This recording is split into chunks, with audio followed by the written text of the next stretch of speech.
एक लड़का था, वह काफ़ी गरीब था। उसके पास ना तो कुछ खाने को था और ना ही रहने को घर था। वह अपने दोस्त के घर रहा करता था।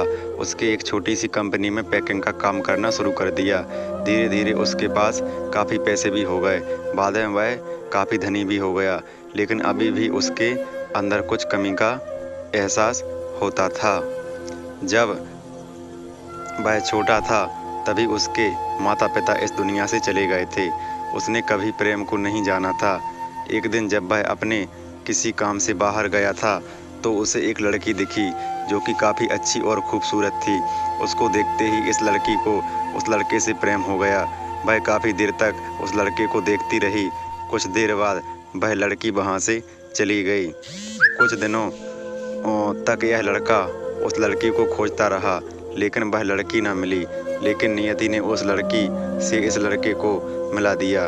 वह लड़की इस लड़के के घर काम की तलाश में आई थी। लड़की ने लड़के को तुरंत घर में काम में रख लिया। जब वह लड़की इस लड़के को मिलने आई थी तो उस समय इस लड़के ने कुछ शब्द भी साफ से नहीं बोल पा रहा था, जिससे लड़की को लगा कि यह लड़का गूंगा है। लड़का भी जान गया था कि यह लड़की हमें गूंगा समझती है। इसके साथ साथ यह लड़की समझ गई थी कि यह लड़का इस घर का नौकर है, ना कि मालिक है। अब जब भी यह लड़का उस लड़की के पास जाता तो गूंगा बन जाता। धीरे धीरे वह लड़की इस लड़के पर काफ़ी रहम खाने लगी। अब उसे इस लड़के के लाचारी पर प्यार होने लगा। लेकिन फिर वह लड़की एक बात से डरकर पीछे हट जाती थी कि इस लड़की के भी माता पिता बचपन में ही मर चुके थे। इस लड़की को इसके चाचा ने पाला था और वह चाहता था कि वह जब तक जिंदा रहे यह लड़की उसके खाने और पीने का पैसा दे। लड़की का प्रेम हद से भी बाहर जाने लगा। लड़के की एक खांसी पर भी वह लड़की दौड़े उस लड़के के पास पहुंच जाती थी। अब लड़का भी समझ गया कि इस लड़की को मुझसे प्रेम हो गया है। लड़का भी ज़्यादा उस लड़की से प्रेम करता था। उसने पहले लड़की के बारे में सब कुछ पता किया। जब उसे सब पता चला तो वह बहुत रोने लगा, क्योंकि उसके गूंगे होने का झूठ बोला था। अब वह दिन और रात रोने लगा। लड़की अपनी सैलरी में से लड़के के इलाज करवाने को कहती थी।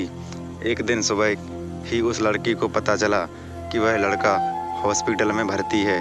वह दौड़ते हुए जब हॉस्पिटल में पहुंची तो उसने देखा कि लड़का बेड पर बेहोश पड़ा है।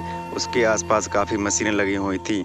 जब लड़की डॉक्टर के पास पहुंची तो वहां पर डॉक्टर ने उसे बताया कि लड़का अब बोल नहीं सकता। उसने अपनी जीभ को काटने की कोशिश की है। इसके साथ ही उस डॉक्टर ने उस लड़की को एक पत्र दिया। उस पत्र में लिखा था, मैं एक काफ़ी धनी लड़का हूँ। जिस घर में तुम काम करती हो उस घर के मालिक मैं ही हूँ। लेकिन इसके साथ ही मैंने तुमसे एक बहुत बड़ा झूठ बोला है कि मैं एक गूंगा हूँ।